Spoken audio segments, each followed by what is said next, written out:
Yeah, let's switch to Raptors Bucks. My because we question, kind of talk about them. yeah, my question is, do you think that the Raptors have a chance to win this series? Chance, yes. The chance is if the Bucks shoot poorly and the Raptors shoot well, the Hmm. Raptors can win because the Raptors are a super smart team.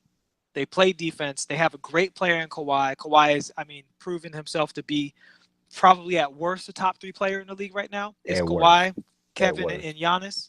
at worst. They're all in the same kind of category. I think they're kind of sharing it right now because they've all been really incredible so far. Hmm. They can. Do I think they will? No. Do I think the series could end in 4 or 5? Yeah, I do. Because it goes the other way too. If Milwaukee shoots adequately and the Raptors shoot pretty good, the Raptors still lose. See, this is one of those series where the Raptors have to play at least an A- game, and Milwaukee has to play a C- game in order for the Raptors to win a game.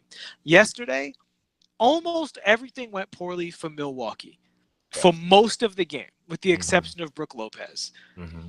The Raptors defend themselves. Danny Green sometimes is best at defending Danny Green. Hmm.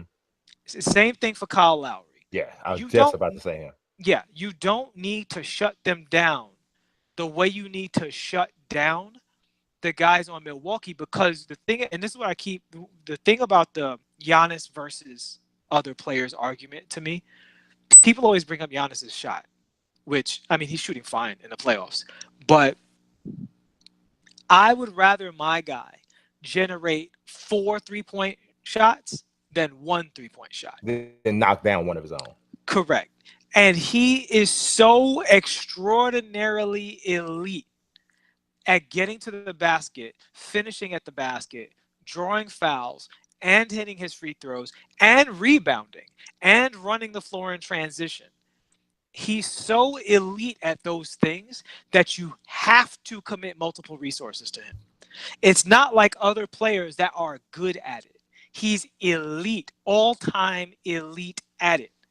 Prime LeBron and prime Michael Jordan are the only two players I've seen in my life that are as big of a threat going from beyond a 3-point line to the rim as Giannis Antetokounmpo.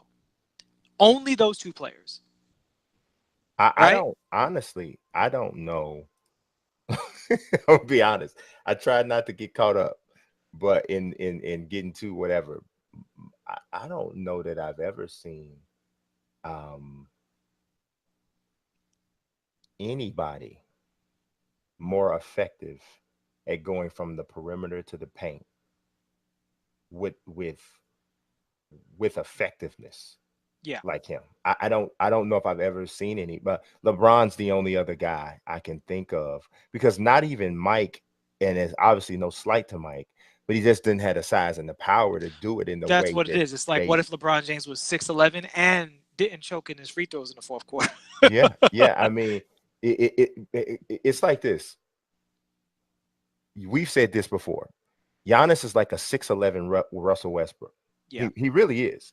And that style is so much more attractive for a 6'11" guy Yeah. than it is for a 6'3" guy. So you don't see people don't get on Giannis for the way he plays. Right. I mean, he doesn't shoot as much as Westbrook, and Giannis doesn't really take bad shots. So I guess that's a little Well, different. which goes to my point though of surrounding Westbrook with shooters. But without getting No, sidetracked, no, no, you're no that, and that's why I've never disagreed with that. yeah. I never And have disagreed with that. and to our point about Milwaukee, they're all in on that game plan. They are. They're all in on playing 2K League style basketball. Yeah, yeah. Right. Season one, 5 out, 1 in, go It, to the it's cup. it's a lot of season two too. So it's a lot of season two too. So it's I and the thing is, I think the other players on the Milwaukee Bucks are just slightly underrated. Not terribly underrated. They're not all stars, right? Technically Middleton made an all-star team, but he's not an all-star. The thing is though, because of how much attention Giannis draws, those guys aren't stiffs. They're not Anthony Morrow. Mm-mm. George Hill can make plays. You know what I mean? George Hill can go to the basket. We know Eric Bledsoe could go to the basket. I mean, if you got, they may have 3 or 4 guys outside of Giannis on their team who have averaged over 20 a game in their career. And I think that's a key thing, Brian, because they have. Here's another thing I talked about with OKC: depth of shooting. When you have a lot of shooters, the chances of one of those shooters getting hot is higher. Yeah. Right? So with OKC, once they lost to Arenas, it was Paul George or bust. If Paul George ain't hitting, throw your hands up in the air. And that's why when his shoulders was bad, I gave him no chance. I gave him no chance before the series started. I said, no, I don't think so. Because Paul George is not Paul George. And without Arenas and Paul George, they can't do it. Milwaukee is the opposite. They are the dream scenario. They have shooters. I mean, we talking about Pat Connaughton. Man, but I always like that kid. Right. But I'm saying, like, this is after you go Bledsoe, Middleton, Brogdon, George Hill, Mirotic, Brook Lopez, Pat Connaughton. You know what I'm saying? It's like their depth is insane in terms of the amount of guys that can shoot, that can penetrate, that can hit free throws, and that are all in on this game plan. And some of these shots these guys get, they are teeing it up. They are out there in the gym alone when they take these three-point shots. Yeah. And this idea, again, I go back to the elite thing. Some people have the idea, well, just let Giannis get his. This is where I think your comparison to Michael Jordan is great. Because the idea with Michael Jordan is eventually he's going to get tired real like dunking. Giannis ain't never going to get tired. No, because you know why? You know why he's not? Because it doesn't take him as much energy because he's 6'11", and he's taking 1.5 strides when Mike had to do a crossover, a spin, a hop step just to finish that move. Giannis went boom, boom, boom, boom, wow. And then he spent more energy going like this. Then he did get into the basket. Then he did dunking on you.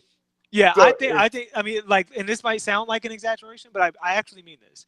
If you just said that and we're just like, we're going to stick to the shooters and let Giannis get his, you're literally giving up 2 points every single time. And he's going to get fouls on the guy who's guarding him. And then the guy you switch him on to after that. He's going to break a record. Yeah. He's going to have 101 sign up at the end of the game. He's going to be like authentic African. Exactly. Yeah, that's true. Because that's what it's going to look like. Because essentially, that is exactly. I don't know how many people in here watched the 2K League last year. Authentic African set a record, had 84 points in a game. 84. I think it was 8. I thought it was 84. Maybe you might be right. You might be right. It was something like that. And they essentially ran 5 out. And he had a playmaker shot creator, I believe it was, is the arc he had. And his limitations were very similar to what you would consider a limitation to what Giannis would have. He wasn't a fantastic 3-point shooter, a decent mid-range shooter, but he'd get to the basket, he could finish, dunk, whatever. And you had this one guy on an island trying to check him. Right. And if you helped fan it out, it's out. And that's exactly how Giannis is playing, and the Bucks are playing when they're at their best. But the difference is that there might be 1 or 2 guys in the history of the NBA who could play this style that what Giannis is doing. The history of the NBA. It's incredible. I mean, this is kind of, I think, the thing that when Kevin Garnett first came in the league, we were like, you could do this. And he never had that about him to play like that. You said who? Kevin Garnett. Yeah, you know what? I don't think he would have been strong enough. No, probably not strong, but his handle, his length, and his skill. He was much more skilled. And he could shoot. He could shoot, but he was much better. I think he might have been a better shooter and passer. But he didn't have the mentality. Yeah. And that's the thing with Giannis. He got the mentality. Dare Giannis to dunk on you 100 times and see what happens. He'll be like 99. Right. 100.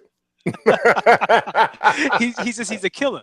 So, and I want to flip it and talk about the Raptors a little bit.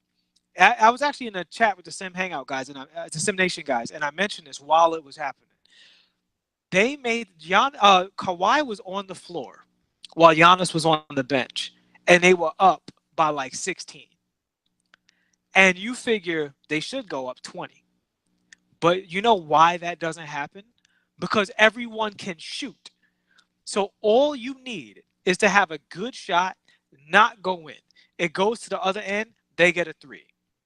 Come back the other way. Somebody gets fouled, makes one free throw, goes to the other end, they get a 3. When you have that many shooters, that's a cushion that's different about this era. And this is the part of D'Antoni's vision that is true. If you have enough shooters, you don't need guys who are talented at all this other stuff. Mm-hmm. You get this buffer. You know what I mean? Yeah, yeah. It increases your margin for error. Exactly. And the Bucks bench has a large margin of error. You know, they Mm-hmm. have a very large margin of error. And the mistake that Nick Nurse made, and this was a grave mistake, and again, called it while it was happening. Kawhi's out there getting tired, and y'all lost the lead. Giannis came in the game, it was like 9 points. Yeah. And now Kawhi is more tired. And Giannis is rested. GG's, you messed up. Yeah. That was Nick Nurse's fault. Because Kawhi was gassed at the end of the quarter. But playing against the Bucks, he has this feeling of like, well, we kind of need him out there because the Bucks have so many playmakers and shooters coming off the bench. So if the series went long, I wouldn't be surprised, but I also wouldn't be surprised if it was over in 5. Because it wouldn't be the Raptors' fault necessarily. The Bucks could just get hot and smoke you because Giannis is unstoppable. So you just have to eat that. Yeah, yeah, I definitely you because it's funny that you said it because I talked to somebody about that, and he had made the mention or the suggestion that that's what he would do. He would just let Giannis get his, and I'm like, okay. I don't know because you look up in the third quarter and it's 97-94 Bucks, and you've been letting Giannis get his, and he got 3 different dudes with 4 fouls on him because they try to guard him and they can't. I don't know, bro, but we'll see what happens.